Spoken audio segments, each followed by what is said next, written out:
Ruse Radio. I like the concept of like attacking more like an absence of substance or originality, because you can absolutely have both of those things with like lyrics that aren't super deep or like complex or like, you know, doubled in their meaning. You can have stuff that's original and compelling and interesting. Yeah.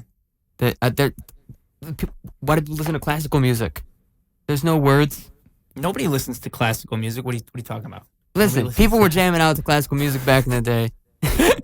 no, but like, what if it, like, why? If it's I've met moms. If it's I've met all about plenty of just moms hearing what with somebody has to bands. say, what is this obsession with like? It has to be saying some crazy, like never before heard stuff. Like there's stuff you just enjoy because of the melody and the vibe of it. It's not necessarily because you're about to do like a hip hop cultural think piece about humanity as a whole. Like not everybody's down to do that all the time. Yeah. And not everybody is even like operating on that level or wants to listen to that, you know. I saw somebody post on Facebook just recently. They said that stop trying to, it was Gonzo, it was Imagine, Gonzo Stennis, rapper Imagine from Flint, Michigan. But he said, stop trying to push your art on people who aren't interested. Like the people who will like your art, I mean, I'm probably paraphrasing a little, but the people who will like your art are the people who are going to pay attention to it. Which, yeah, duh. Like, advertising is not pushing your stuff on people. That's like advertising 101. It's like what Jordan Belfort was saying with the sell me this pen thing. Like, if I hand you a pen and I say, sell me this pen, and then you say to me, like, you have to go from there. You have to say to me, how long have you been in the market for a pen? Because then I'll tell you whether or not I want a pen. And if I say I don't want a pen, you don't sell me a pen. You stop there because you realize I'm not the guy you're going to sell the pen to. And that's like what it is. So I think so many people, they try so hard to make their music appealing or put it in front of people. They don't even actually focus on the art first. It's like more on this like, and really for me, it's like, it's about being genuine, and it's about those genuine connections. So as soon as you start focusing on all these other things, you actually you're detracting so much from your art. You don't even realize you're doing it because it becomes subconscious to an extent. There's a lot of scenarios where you could have a lifelong fan out of like a 10-minute conversation. Oh yeah, or even like just you know what I mean? Well, and imagine if mean you like had being somebody fake who or you trying had to that sell 10-minute conversation. You have a 10-minute conversation with someone, and it doesn't matter. Like it might have mattered to you, and you might remember it, but it's not like it changed your life.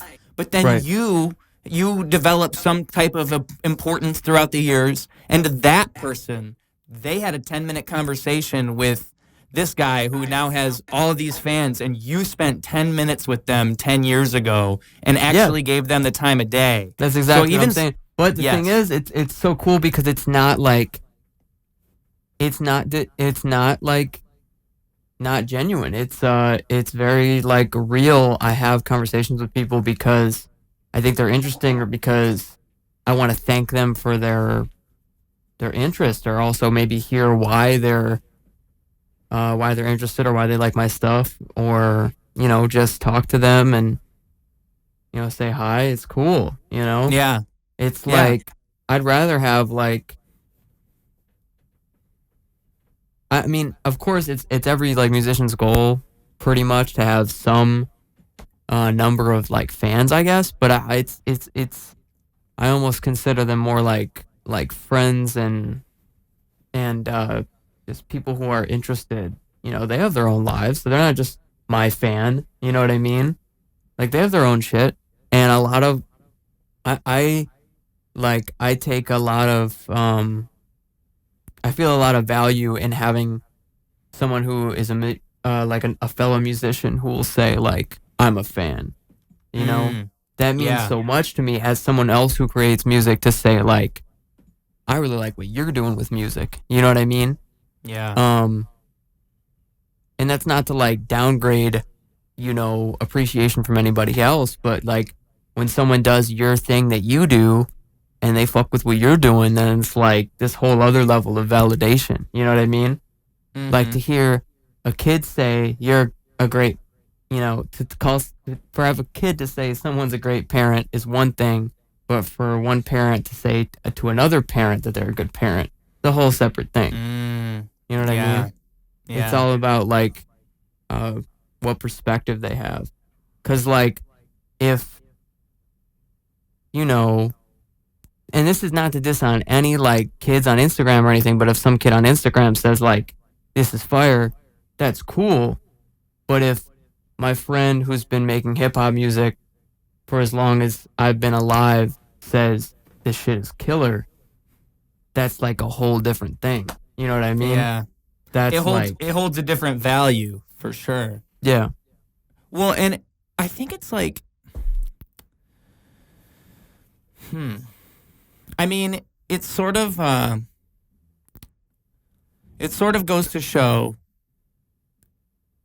I don't know, you know, I think that we really do value other people's opinions in such a way, because, you know, as much as art can be this self-indulgent thing, it's also this thing where to have someone respond, especially an artist or someone who you feel as if is on the same path as you, so they would be perhaps more, they're more, their path is more congruent, so they see the ins and outs in the ways that you can, and so for them to connect with you in that way, especially if you respect their art, I think that it really creates a sort of, you know, confidence within oneself.